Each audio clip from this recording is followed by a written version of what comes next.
Welcome to the North America to Africa Diaspora Connection. I'm Vanessa, your host for this episode.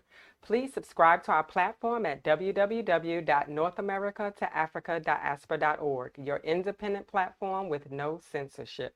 There you'll find resource information, video content, and live streams from the African diaspora that will help you connect to the motherland, whether you are planning a trip or a move to Africa or just curious.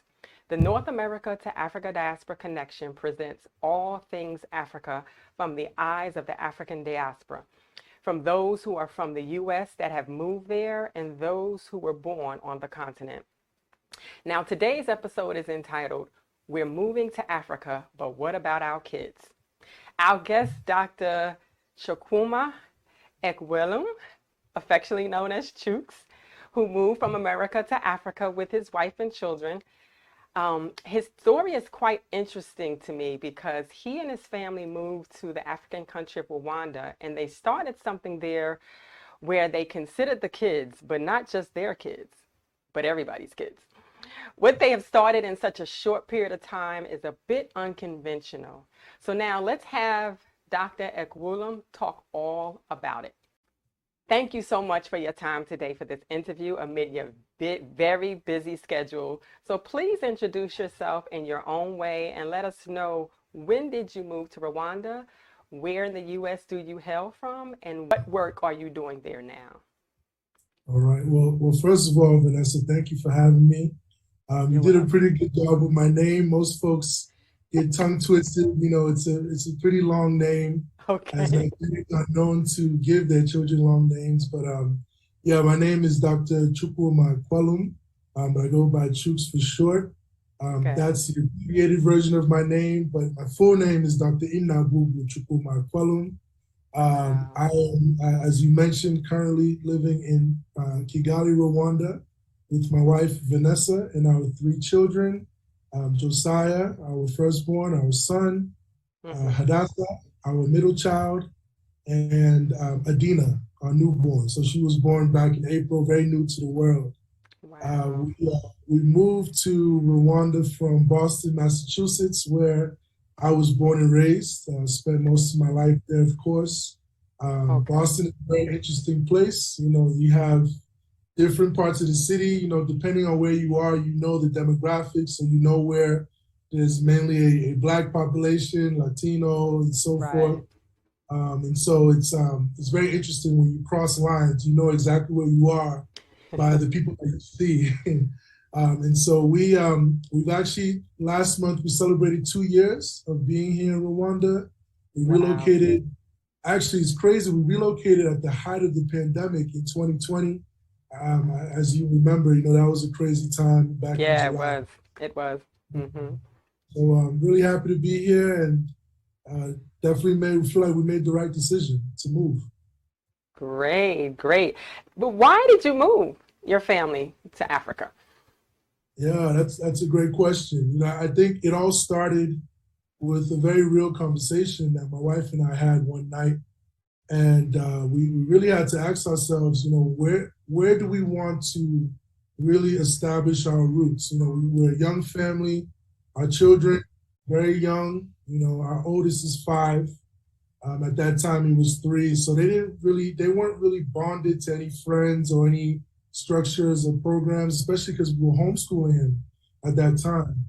And so there was a period of time where we were very serious about buying a house. We were looking at different parts of Massachusetts, looking at the Georgia area, different parts of Georgia, Tennessee. You know, we had been saving up for some time, but then we had to pause and say, you know what? Our people are still getting killed. Our people are still being persecuted on a regular basis. I was being harassed on a regular basis. Very, very afraid for my life in many instances. And so we had a real conversation and looked at each other and said, is this really where we want to continue to try and survive? You know, we didn't feel like we were thriving. We were just surviving each day. And I tell you, Vanessa, it got to the point where, you know, my mental health was deteriorating. Just to go to the store down the street, I would ask my wife, can you come with me? You know, I would try and see if I can take at least one of my children so I can look less threatening. At a point, it became very exhausting trying to figure out what to wear. Do I dress like how I dress, or do I dress like Steve Urkel? In a way that will make you feel safe. Folks who didn't look like us feel safe. And so, I'll be honest, that was mentally exhausting, and it was emotionally exhausting and spiritually exhausting as well. So we decided at first, when looking outward beyond the U.S., at first we thought maybe somewhere in Europe, because my wife was actually, her story is very interesting too. She couldn't be here today with us, but she was born in Nigeria, but raised in Denmark. So Wow. she has ties in Europe, and so we thought about a country in Europe, said, no, that's probably just like the US, but in a different form. How about going back home? How about going back home to the motherland?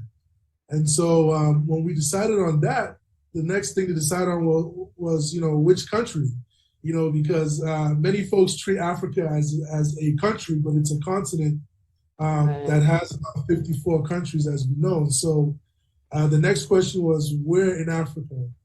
And so we started looking, we thought about, we contemplated Ghana, we contemplated Botswana, we contemplated Kenya, we contemplated several just across the diaspora.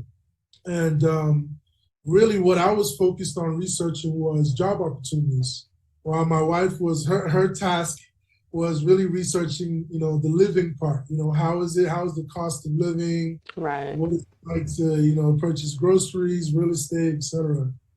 And so one day it just happened by chance. I think she was dozing off on a computer, true story, and rented out an opportunity randomly that was here in Rwanda, a school that was looking for a deputy director.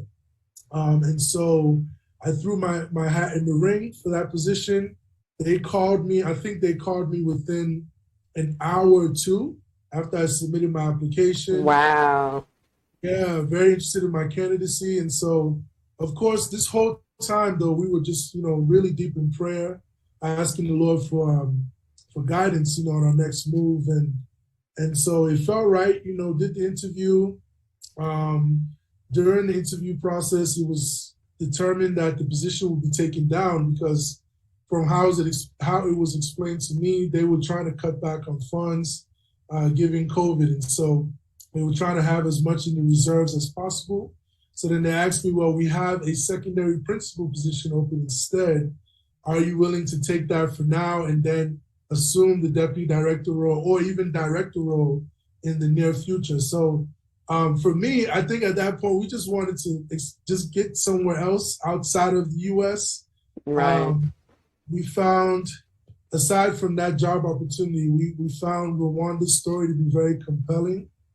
As you know, it's a country that has overcome a lot. Yes. Back in 1994 with the genocide, Yes. Yes. in less than 30 years, this country has just really risen from the ashes.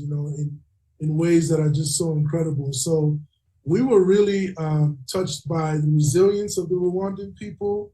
We thought if there was any place to sort of heal from our own trauma and what we experienced in the U.S., it would be here, and we also looked at, for me, being a very dedicated family man, having a stable environment was important too. So Rwanda, has gained a reputation for, and it lives up to its reputation for sure, of being Wow. very organized, low corruption. I would say corruption here is almost non-existent. Uh, Wow. so yeah, Wow. I wanted a place, of course, where we can raise my family without any apprehension. So Rwanda was the move, and we've been here ever since. Now, you explained so beautifully how you decided on Rwanda, but were there at all any other countries? I think you mentioned Ghana. Were there any other countries before the job situation came about or the job opportunity that you considered? Yeah, so I'm of Nigerian heritage, and so is my wife. And so naturally, the first place we thought was Nigeria. But unfortunately, the leadership in our home country, even though I wasn't born there, I still consider it my home country. Right. um, it's just not what it needs to be, and corruption is still at an all-time high. There's a lot of civil unrest. And so just wouldn't have been a wise move for us to go there, even though we understand the language. My wife is fluent in the language. And so just being West African, I would say West Africa drew our attention first right away. We really didn't know much about East Africa, to be honest. We had watched the movie Hotel Rwanda, and I recall seeing it. I actually attended school. So my high school, I attended school with the firstborn son of His Excellency, the president of Rwanda. And so that was really, those two connection points were my connection to Rwanda, but that was about it. Okay. And so, yeah, West Africa was the first place we looked. Okay. Now let's get into some questions about Legacy of Excellence Academy, the Legacy of Excellence Academy, also known as LEA. What are your wife's and your specific roles at the Legacy of Excellence Academy? Yeah, so we are co-founders. And in addition to that, I'm also the executive director. She sort of supports me as an executive assistant for now, but yeah, she helps me with all the clerical stuff, the stuff that I hate doing and don't have patience for. If I need to go to a conference or set up meetings, because I have a bunch of meetings, as you can imagine, all week, she helps me set those up. So that's sort of our how we partnered on this dream of ours. Now, are there any other partners outside of your wife and yourself? No. So in terms of external partners, no. But internal stakeholders, we do have a board of directors. If you want to consider them sort of as a partner, they are all volunteers, so there's no shareholding or anything like that. But they're very generous with their time, and giving of their resources and ideas. So besides them, that's all we have for now. Okay. But we've been in talks with some folks, with some churches internationally, with some local primary schools, because we're a secondary school for students in grades 7 through 12, but been in talks with primary schools as well to see if those partnerships can manifest. Has LEA launched yet? Not yet. It's been a humbling journey, Vanessa. Fundraising in a normal circumstance is difficult, let alone in a time when folks are just now starting to recover financially from the effects of COVID-19, or haven't yet recovered at all, and don't have disposable income. So, and then you have that piece, but also searching for grants can be challenging because most grant agencies expect you to have some sort of track record. It's sort of like the chicken and the egg. What comes first? We can't get a track record without financial support, of course. But we're doing our best. We're pushing. But we had hoped to launch last year, but decided to push that back. And then, just given where we are right now, we may have to push it back a little bit further. So we haven't launched yet, but hopefully soon. Okay, great. And the more exposure you get, hopefully that date can push up and become more sooner than later. Now, where exactly is the school located? Where will the school be located? It will be located here in Kigali, Rwanda. Kigali is an interesting city because it's broken up into 3 different districts. And so you have Gasabo district, which is where we live, Yanumgenje district, and then Kichukiru district. And so we're looking for real estate property to start to rent. And then, once we get some traction, we really hope to build a campus customized to our intents and purposes. But it will be in one of those districts, but it will definitely be in Kigali, the capital city of Rwanda. And you mentioned LEA being a secondary school. So what grades again will it serve? Yeah, so here in Rwanda and a lot of other African countries, secondary is categorized as grades 7 through 12. And so we'll be serving local and international students in those grades. Primary ends in grade 6, and then college, obviously starts after 12. Okay. Yeah. So when you actually launch, how many children are you expecting Leah to enroll immediately? And then what are your projections into the future for enrollment? Yeah. So we when we enroll, we plan on enrolling one grade at a time. Just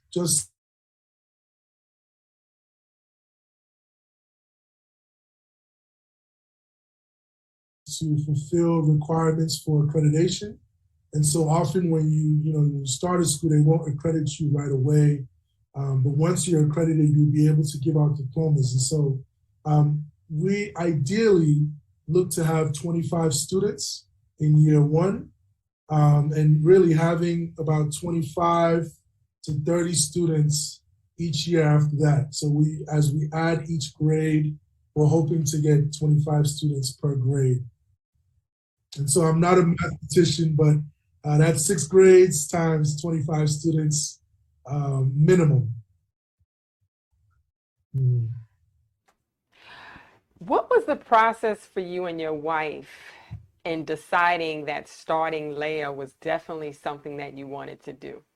It started out of agitation and just being tired of systems that were failing and shortchanging our children, if I may be blunt.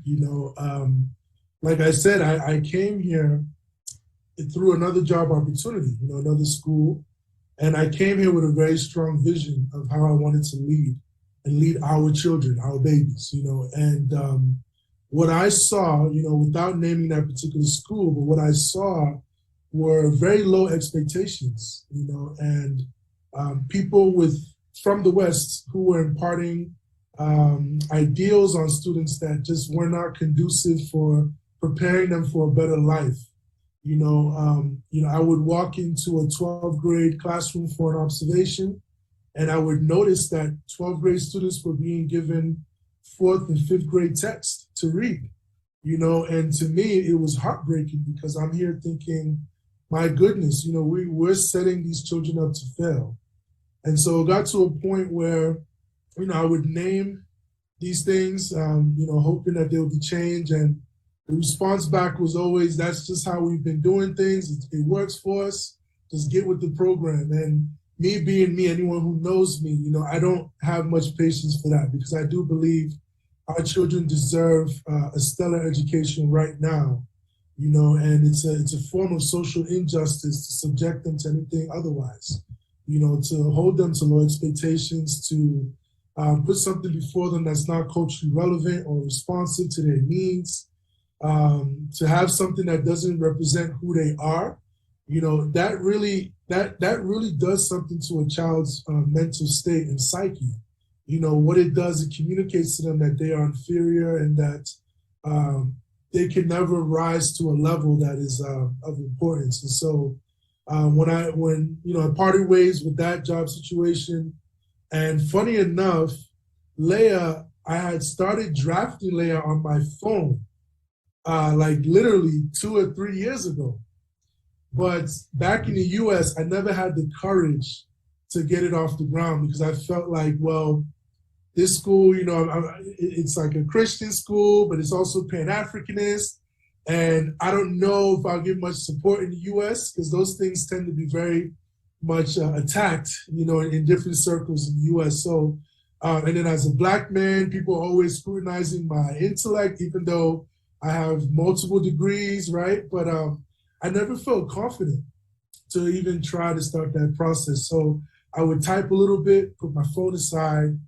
And I think after this experience, I said to myself, I didn't come back home to the motherland to continue in systems like this, oppressive systems, or to keep trying to beg for acceptance in these systems. I think I want to start my own and build it from scratch, build it from the ground up, and really have a lot of control on how to shape the culture, what I envision it being for students. So that's really how it came about. I remember coming home that day telling my wife, because I usually have a lot of ideas. I'm very ambitious. I'm the dreamer in our relationship. So I usually say, hey, babe, like, I think this is what I want to do. Sometimes she'll ask me more questions to make sure I'm not just doing it willy-nilly. But once she saw that I was very serious and very passionate, she said, you know what, let's do it. Let's do it, you know. And so it all started with us just coming up with our logo and being intentional about our brand and what we want to communicate through it. And executive summary, 20-page executive summary, and there we go. You know, here we are today.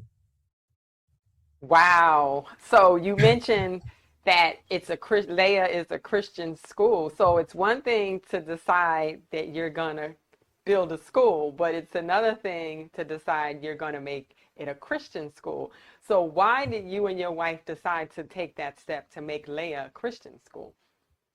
Yeah, that's a great question. Well, you know, as I sort of touched on, we are Christians, you know, and we feel very strongly about our faith and what it's done for us in our lives. You know, there was a point in my life where really I was at rock bottom. But when I accepted Jesus Christ as my Savior, you know, literally I felt like a light just shone over my life, and I was able to see things clearly. I was able to see my purpose. And it's interesting because my wife has a very similar journey. And so we carry that with us here. You know, we're not missionaries by any means, but that's what we bring with us everywhere we go. We're also proud Pan-Africans. You know, we love Africa. We love our people. Doesn't mean we hate non-Africans. That's just to be clear, but we feel like we have a responsibility to help advance our people. We're so used to being marginalized. We're so used to having to fight, you know, just to be respected and valued. And so we want to continue in that way. So to answer your question more directly, you know, it's natural for our identity as founders to be woven into our baby, right? We have 3 children, but Leah is sort of our 4th baby.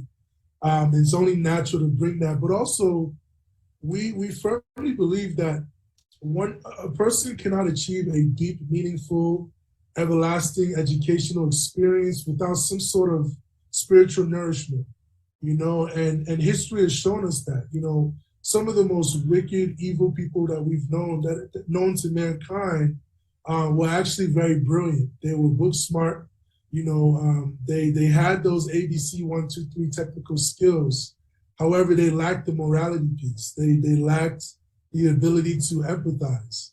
And they went out into the world, used their intelligence for evil. So, you know, we believe that if a school just focuses on, you know, working those drilling students in those hard skills, you really are falling short in preparing a whole person, you know. And so we feel like in addition to obviously the ABCs 1, 2, 3s, that character development piece through our Christian ethos is very important. So that really drove our desire to make it a Christian school. And to be honest, you know, we've had funders who are secular who said, we have a lot of money we will give you, but let's drop that Christian piece. And we've had to say no, you know, and remain unapologetic with that. So that's been hard, but we're proud of ourselves for not relenting.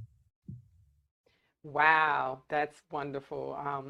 So with that said, what specific purposes and core values did you and your wife envision Leah having and demonstrating respectively? Yeah, so our core values, we have 5. You know, they always say don't have too many because you'll forget them and not really understand each one deep enough. But we have 5 of them, and together it spells the acronym ROARS. So we're the Lions, the Lions roar. It's a little cheesy, but you know, it's easy, it helps to remember. And so it's the first is resilience, second is optimism, the third is accountability, then we have respect, and then the last one is service. And coincidentally, all of those core values can be found in some way, shape, or form in the Word of God. But also we believe that all of those core values taken together create a very amazing human being. You know, if you can be resilient because life is hard, if you can stay optimistic because life is hard, if you can be accountable, you know, because that's lacking in leadership, and if you can have respect and then be dedicated to serving others, that's a model human being. So those five core values anchor everything that we're about at Leah. Wow, sounds good. So all that you said, I know it wasn't something that you've arrived at and you and your wife overnight. It had to take a lot of thinking, meditating, and praying Yeah. about how to start, how to make the first step. So, how long has it been from the time you and your wife started discussing um, a school to start, Leah, to the Mhm. stage you are at now? Yeah, it's been from the time so we had to formally establish it here in Rwanda because we're established as a nonprofit. And so I would say around December uh, 2020 was the first time I sort of mentioned to my wife, I want to make this change. And then we decided, let's do it. And then we finally registered after sort of, refining our concept and putting it together on paper, taking it out of here, out of my phone and putting it down on paper. We then approached the Ministry of Education here in Rwanda in January. And so they were very, very, I mean, we met with the Minister of Secondary Education here, him and his team. They were very receptive to the idea. They said it's high time that we have something like this, a school like this that is also, that also has a tech component embedded in what we're doing. And so we then got a formal recommendation from them to move forward. So essentially, what that was a letter just saying we back this initiative, and we're giving you sort of an initial endorsement. Once you have students enrolled, then we will continue the certification process. So that was a huge milestone. And then they recommended the next step was to take that letter and go to the Rwandan Development Board, RDB for short, and officially register ourselves as an enterprise, as an entity. So that was February 2021. So since then, we then I mean, just taking you along the timeline, it's been a journey. Shortly after that, we then looked to see how we can raise funds, but not just raise funds locally, but raise funds in the U.S. and provide our donors with tax deductible receipts. And so, in order to do that, we had to be fiscally sponsored by an established nonprofit stateside in the U.S. And so, that process took a little while, but we eventually got an interview with a very reputable nonprofit who gave us fiscal sponsorship. And so, when we got that, it enabled us to start raising funds from the U.S. And that's just been ongoing. We've just mainly been getting private donations to our impact fund. So it's been, I would say, a little more than a year we've been at this. Wow. Now you actually answered my next question, which was how has the process been for you Yeah. starting Leia as far as what Rwandan laws and protocols are for starting schools and even for starting businesses in general, especially you being a foreigner to the country. So I think you pretty much answered that. If there's any more to add to that. Yeah, I will say that Rwanda as a country is very open to commerce and people starting businesses, very open to it. So much so that they've made the process very simple, even for foreigners. So the whole process takes about 24 hours to get registered. That's it. It's free. There wasn't any payment.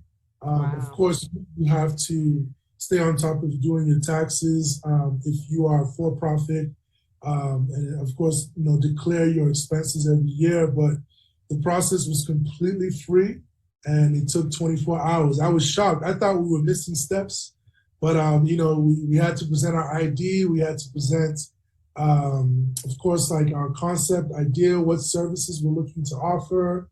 But it's very easy, very easy for Wow. foreigners to start a business here. Yeah. That's good to hear. Before I continue with the next question, you mentioned science and math or STEM, technology. So let me ask you about that component of Leia. Is Leia a school that will offer technology-based courses and drive and what's the word I want to say? Will you direct the students in that direction? Will the curriculums be based in the STEM area at all? Absolutely, absolutely. So the way to think of our model is that we are a hybrid model, and the reason for that is we're all about accessibility. And so, just to back up a little bit, when COVID came and showed up, it revealed that a lot of schools were not equipped to serve students outside of the school building. And in Rwanda, especially, that had very severe impacts on students in their learning. It increased learning gaps. So here in Rwanda, a village is called an umudugudu. And if a particular umudugudu has a high case of COVID, for example, the government actually has to mandate them to quarantine everyone who lives in that umudugudu. Children, adults alike, cannot go anywhere. They cannot go to school, cannot go to work. And so what we saw when we first came here were just so many students and children who could not attend school. Once quarantine was over, they were effectively behind in school, in their work. And some of the schools would send them packets, but as we know, that's not the same as getting a live educational experience. So we're very adamant about offering different streams, different ways to access our content. It's not necessarily that we're adapting the content for technology, but we're providing technology as an avenue for students to still tune in and receive the same content as in-person peers, if that makes sense. And so we plan on offering in-person at a little bit of a higher price than virtual, but there is a virtual option where students can be 100% virtual. They will just obviously have to have sufficient connectivity and broadband to connect into school. The way we have our classroom set up is in such a way that when students tune in through Zoom, they're seeing their teacher still move around and be engaging. So it wouldn't just be like this, from a sedentary position, but teachers would actually have the freedom to move around. Students can tune in, they're seeing their peers in person. Teachers will still be encouraged to get up to the whiteboard. We'll have, cameras following their motion, things like that, to offer a very dynamic experience. So that's what we mean really by the technology component. Of course, we want to offer certain classes like coding. We recognize Rwanda has a focus on STEM, and we want to honor that. And so paying attention to the needs of the country is also very important. And we want to offer those different avenues so folks can come in. We don't want to just serve the elites or just those who can come in person. We want to, reach a wide range of people, of students. So for Leia's remote component, will it be remote just to students in Rwanda or around the continent of Africa or even intercontinental? I would say intercontinental so long as time zone difference isn't drastic. Okay. And so we figure our obviously our primary demographic is Rwanda, but we see this with our model, we see this branching out across the African diaspora very quickly. We've already had interest. I get emails from, last week I got an email from someone in Ethiopia, Zambia, just Zimbabwe, all over the continent, and we feel like, folks will be able to tune in so long as the time zone difference isn't drastic. And so right. if, for example, we start every day 8 a.m. here in Rwanda, a student who is affiliated to Leia can start school at 7 a.m. in Nigeria. It's only 1 hour time difference. So okay. We definitely see it being mainly for African children. But hey, if someone is in Europe also, there aren't drastic time zone differences. US, there is a bit more of a time difference. Definitely want our students to sleep. Don't want to be blamed for restless children. But Yeah, so we see it. We want it to go as far as possible, as far and wide as possible. Wow, sounds good. What prior experience in education do you and your wife have from the U.S. or elsewhere that prepare you for your current roles with the Academy with Leah? Yeah, so for me, I was educated in the U.S. my whole life, but from there, I caught the teaching bug, and it was sort of to the dismay of my family members who all wanted me to be a lawyer. If you know anything about Nigerians, if you're not a lawyer, a doctor, or an engineer, you failed in life, automatically. And so when I was sort of a black sheep in the family, when I said, I think I want to go the education route, I just love pouring into students, and supporting families, and so I became a teacher. I was a teacher for about 5 years. After that, I got an itch to get into leadership. And while I was a teacher, I served as a teacher leader. So I led the 10th grade department during that time for about 3 years, 3 of those years. I went on to then become an instructional coach to support adult learners, to make sure that they are maintaining high skill and high will in what they're doing with students. I really love doing that. I still do that to this day. I'm still consulting on the side in that capacity, only because it's a good way to replicate a lot of the success that I had as a teacher through the people I support. For some time, I was an assistant principal. I've been a principal as well in 2 different principalships, all before becoming executive director at Leah. And so I'm bringing that experience, but also, really try to advance myself in studies. And so, my graduate degrees, my master's is in curriculum and instruction, while my doctorate is in educational leadership and policy analysis. And so, I'm bringing that to the table. My wife, she's not in education per se. However, she's a scientist by trade. She's incredibly brilliant, scientist by training, by trade. I think she got her bachelor's in biomedicine and got her master's in molecular medicine and biomedicine. So she can talk circles around me when it comes to that stuff. But where her experience comes in is critical, where it comes in handy for Leah, is that she benefited from a very high class, world class education in Denmark that valued critical thinking skills, that wasn't just about obsessing over standardized testing scores. A lot of it was project-based learning, hands-on, and so she to this day leans on those skills in terms of being a mother, with being a wife, with just being a person in general. So I see how brilliant she is and how she handles situations, and I realize that a lot of it comes from how she was educated in Denmark. So the Scandinavian way of teaching and learning is very compelling. We hope to infuse some of that with, U.S. curriculum frameworks and standards, and fuse that to deliver content at Leah. Had you ever thought about starting a similar school in the U.S. when you were living there? I know you mentioned the differences that you would have encountered trying to do it, but had you ever thought about actually doing it while you were in the U.S.? I did.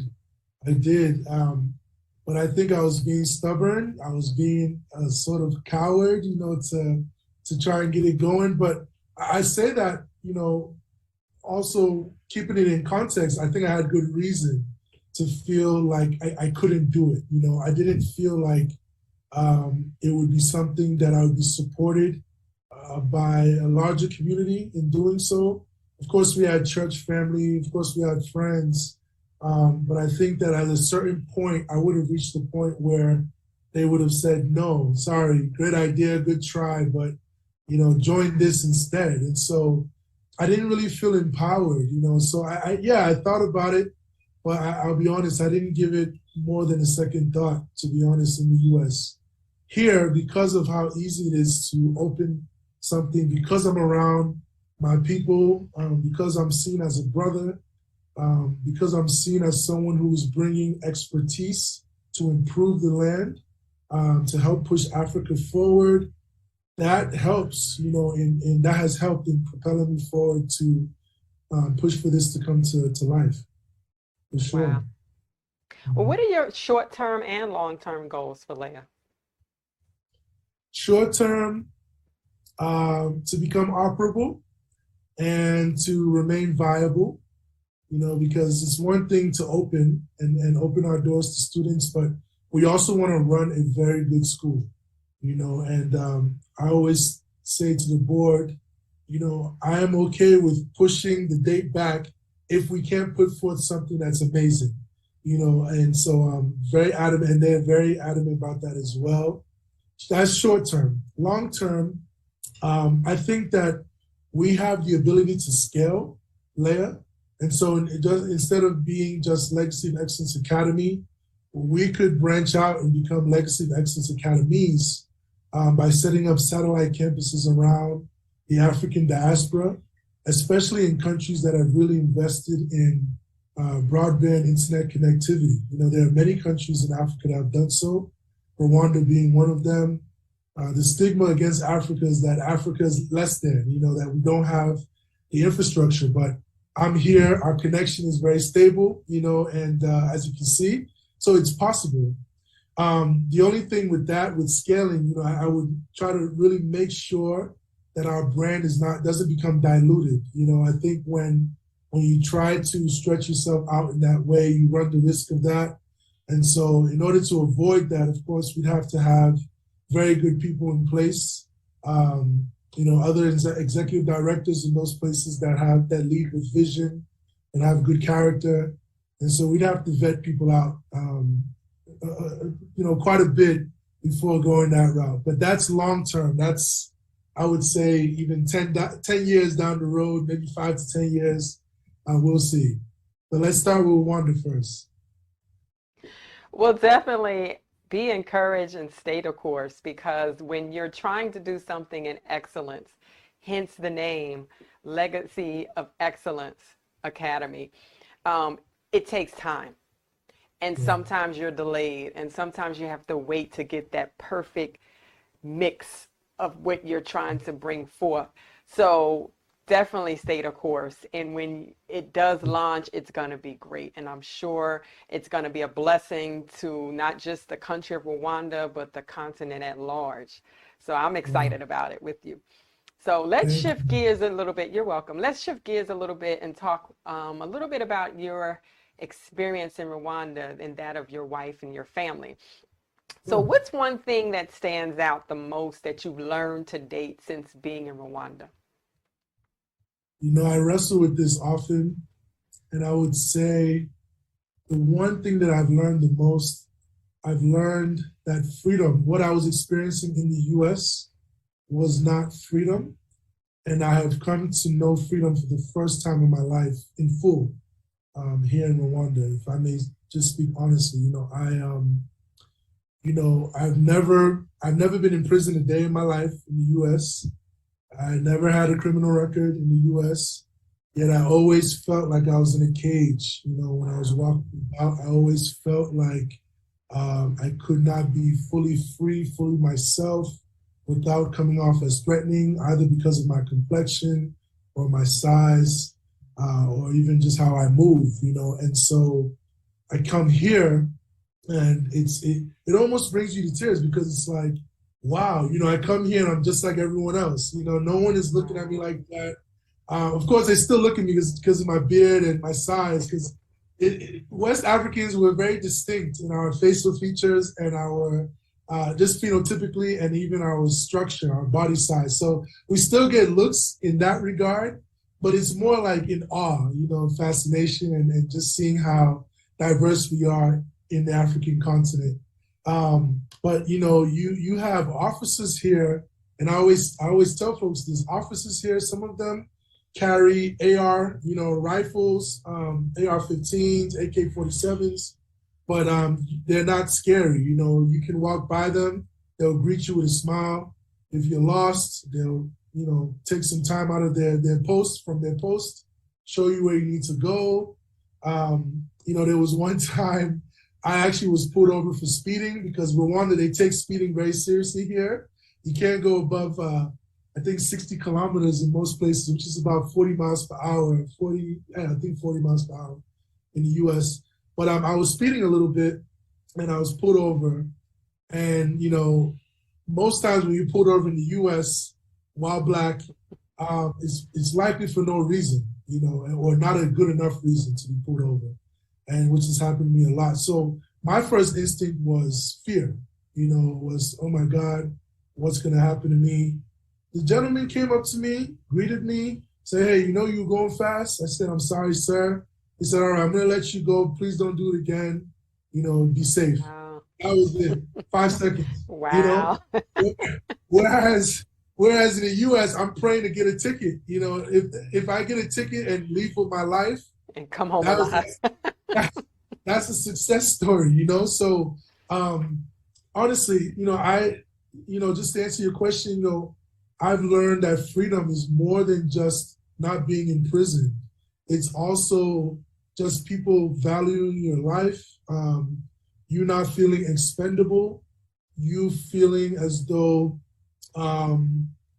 you're cared about, and that you can move without having that stigma against you. So yeah, definitely that freedom is not cheap, and but it's here, it's given freely.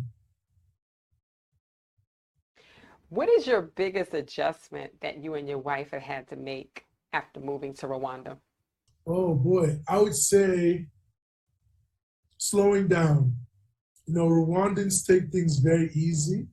They have systems here that are amazing, and they work for them and for everybody else.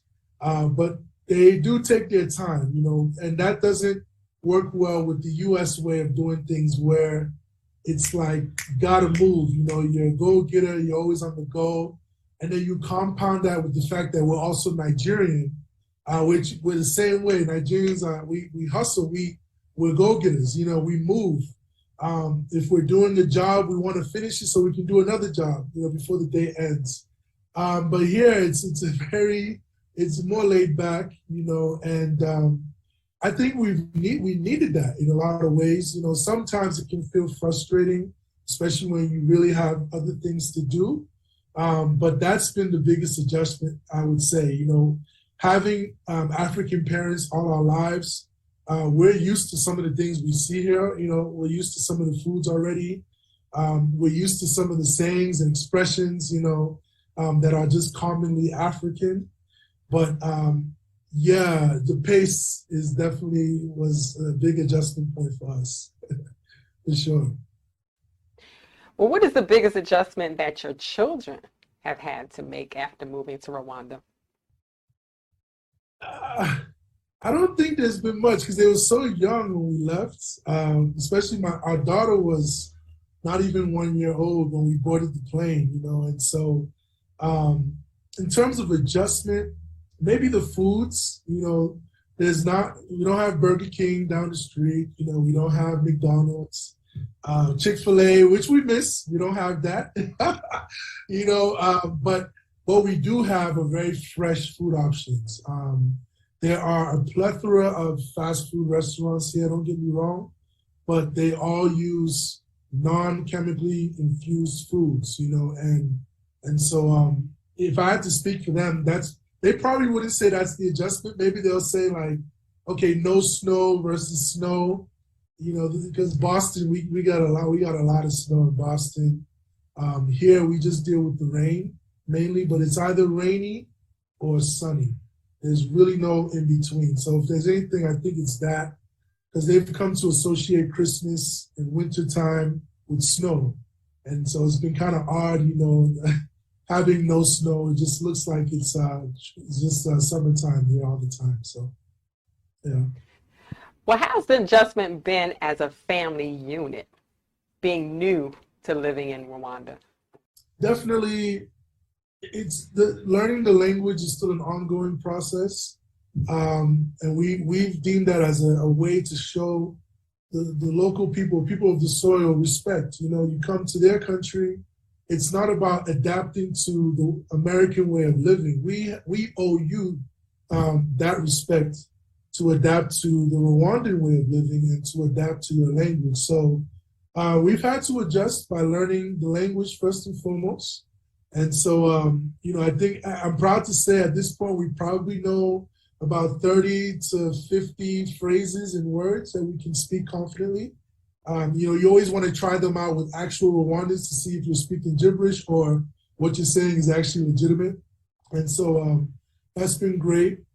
Obviously, from time to time, you may lose power, you may lose water. That still happens. There's that challenge, but it's brief. And we anticipated that coming here, and so the kids know when the light goes off, don't panic, don't start freaking out, running around.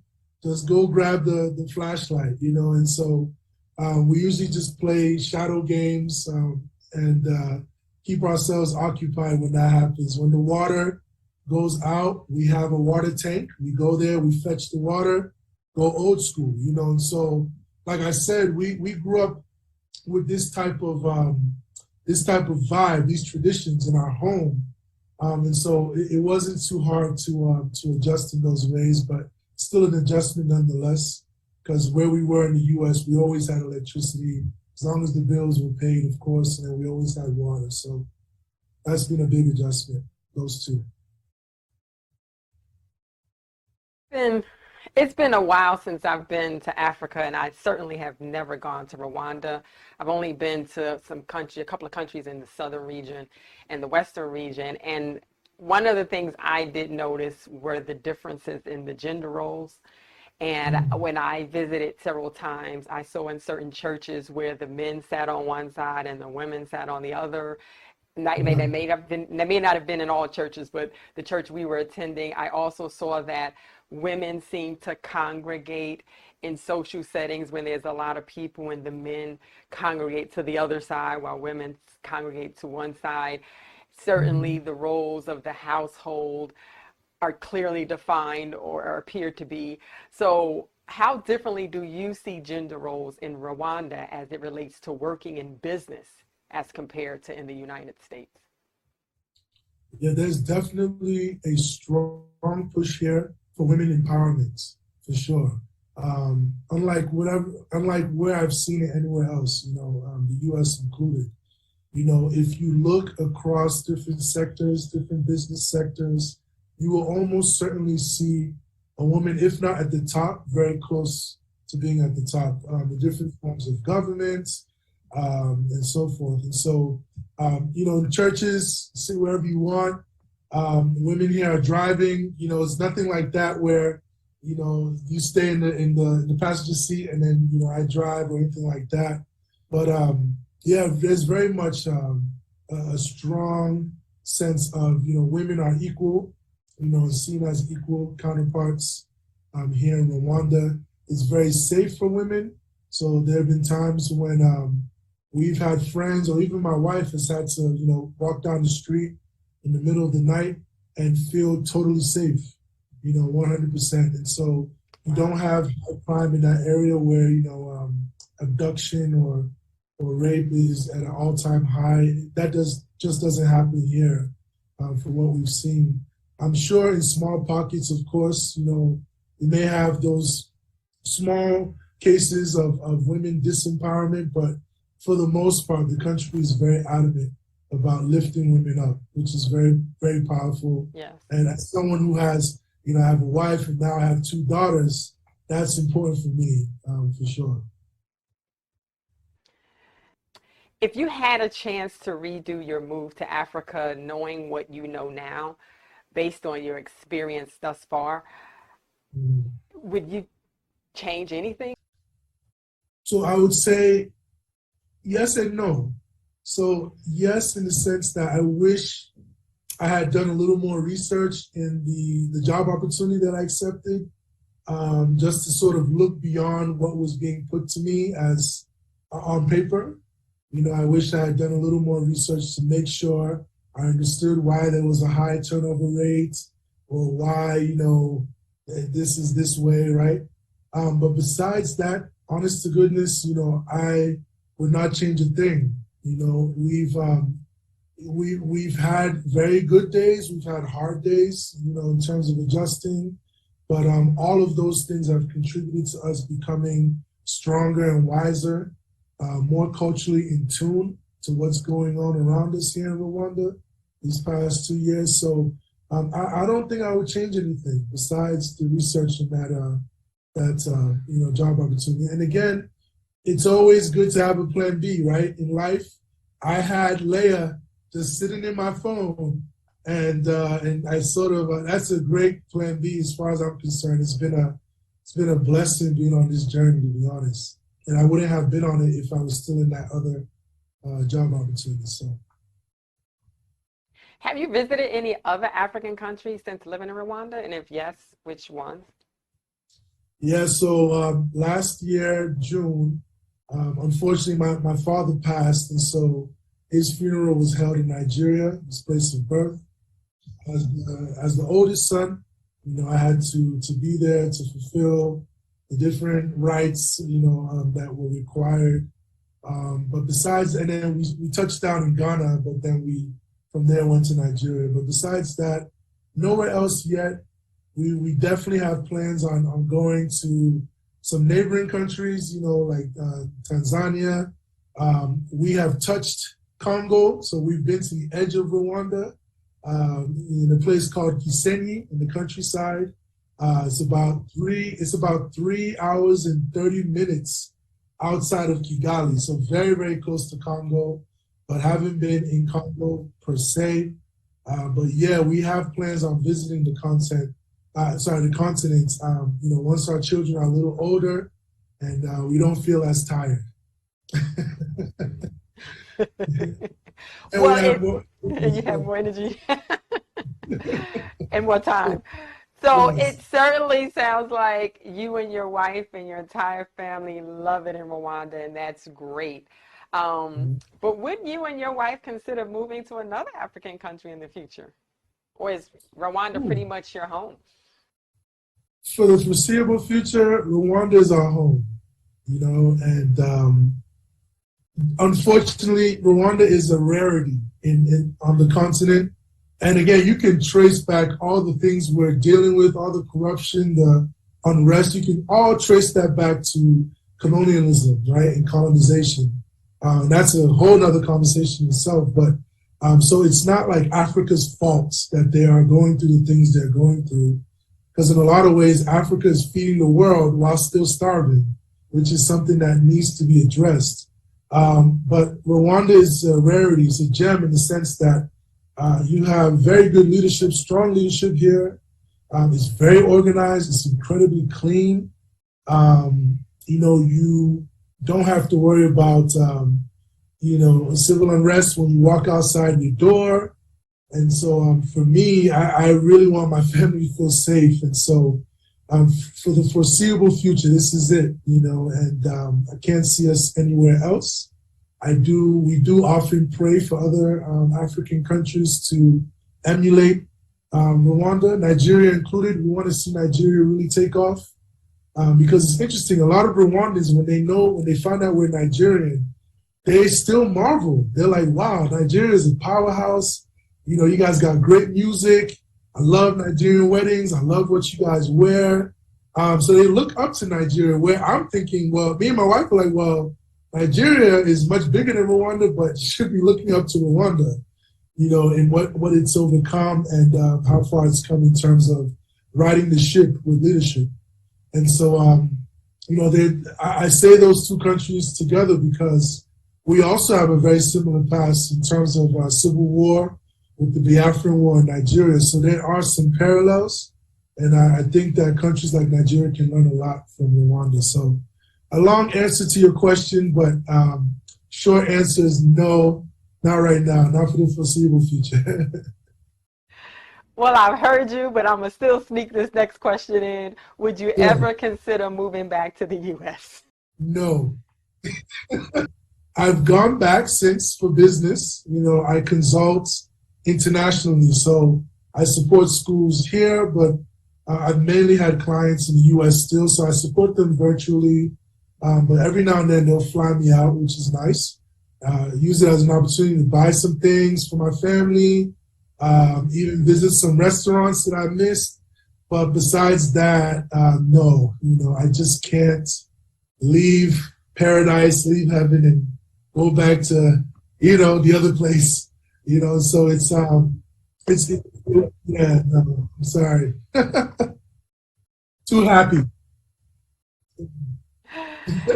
If our audience wants to reach out to you and learn more about Leia or even donate, how can they get in contact with you?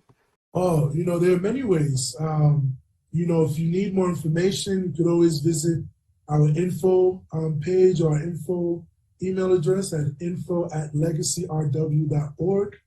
But yeah, if you're listening today and you're saying this sounds amazing, how do I become a part of this? There are several ways. Visit our website at www.legacyrw.org. I believe you said it's somewhere below. Maybe I'll do this. It's below here. If you visit our website, please take a look. And at the very top, there's a tab that says Ways to Support. We have developed many different ways that folks can give. We have a pathway for folks who are living in the United States. And again, if you give through that way, you'll be eligible. You're eligible for a tax deduction come tax season if that's important to you. If you are local or on the continent and you don't have that benefit, you can just give directly to our school bank accounts. We even have mobile money, which is a way, very common way here of exchanging money, just with a mobile code. And so those are some ways. We also have merchandise. So as you can see over my left shoulder, there's one of our exclusive shirts. We have it in different colors. So this one is red. On the back, this was actually locally made. So we haven't made this for the stateside online store yet. But on that Ways to Support tab, you also have a place that says shop. And we have an entire merchandise store. You can get winter hats, you can get a baby onesie, you can get t-shirts, hoodies that have Leia on it. And so all of those proceeds, 100% of those proceeds go towards our impact fund, to help us get off the ground, but also to help us with, startup costs and operational costs to provide our students with the best educational experience. So please, I would say we do need help. This is, it's a dream. We don't want it to stay a dream. We want to get it off the ground. And, as we all know, funding is critical to that effort. So if your heart is moved to do so, please give. We really appreciate it. So thank you for getting involved in that way, whoever you are. Thank you. Yes, I echo that sentiment. Please go to the website. It is under his visual, so you can check out the website. The contact information is on the website, so please support and donate. This is a very significant vision that's unfolding as we speak and will actually be a blessing to so many people in Rwanda, so many children and families, and I'm just excited about it. So Dr. Egwelum, did I say that right still? Egwelum. Finally, it is okay, thank you. So finally, is there anything more that you'd like to share with our audience? Yeah, I mean, in terms of taking the leap, if you're thinking of, leaving the U.S. to come to Africa, just be courageous. You will not regret it. And it doesn't always work out for everybody. I want to be clear, right? Especially if you don't come with a plan.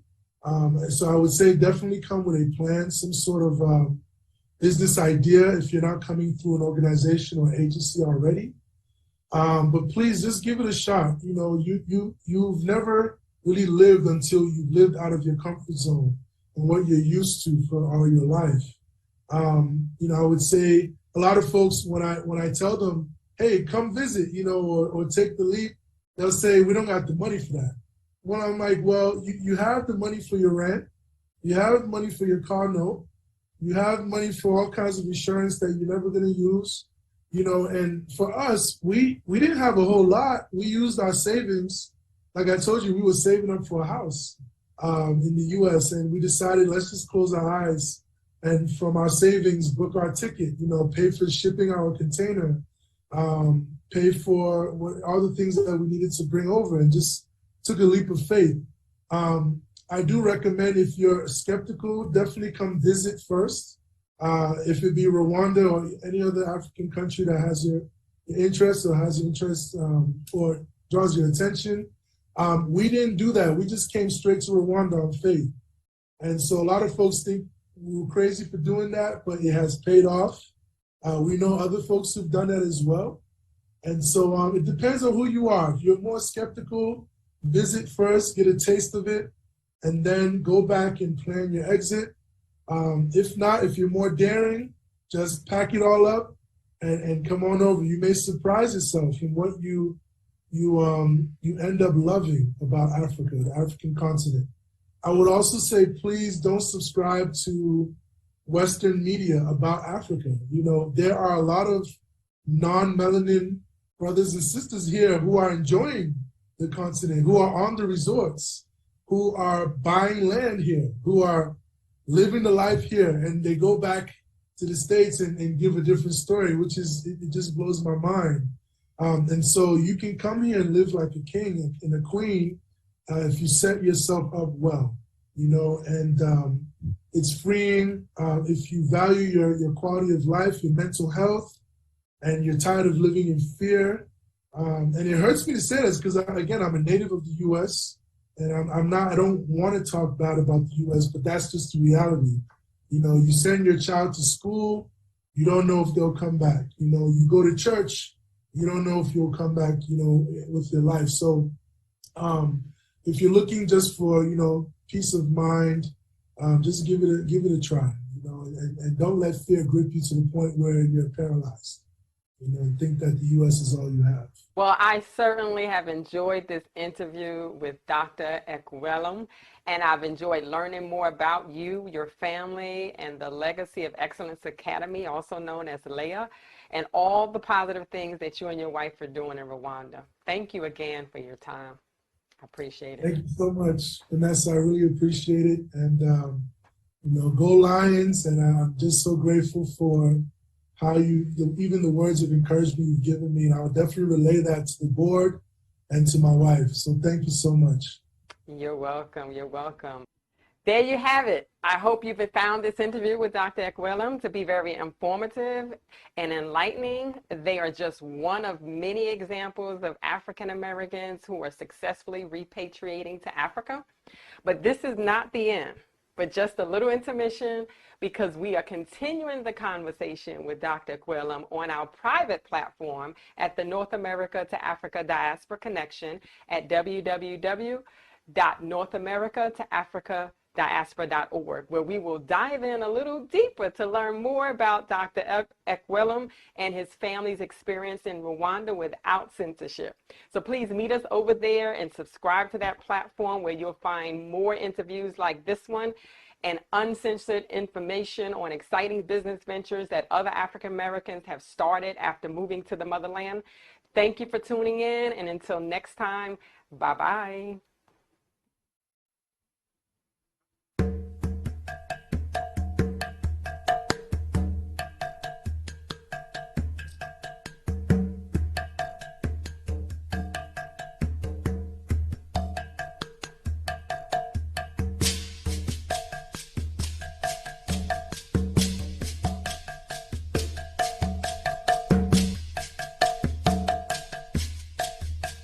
That was great.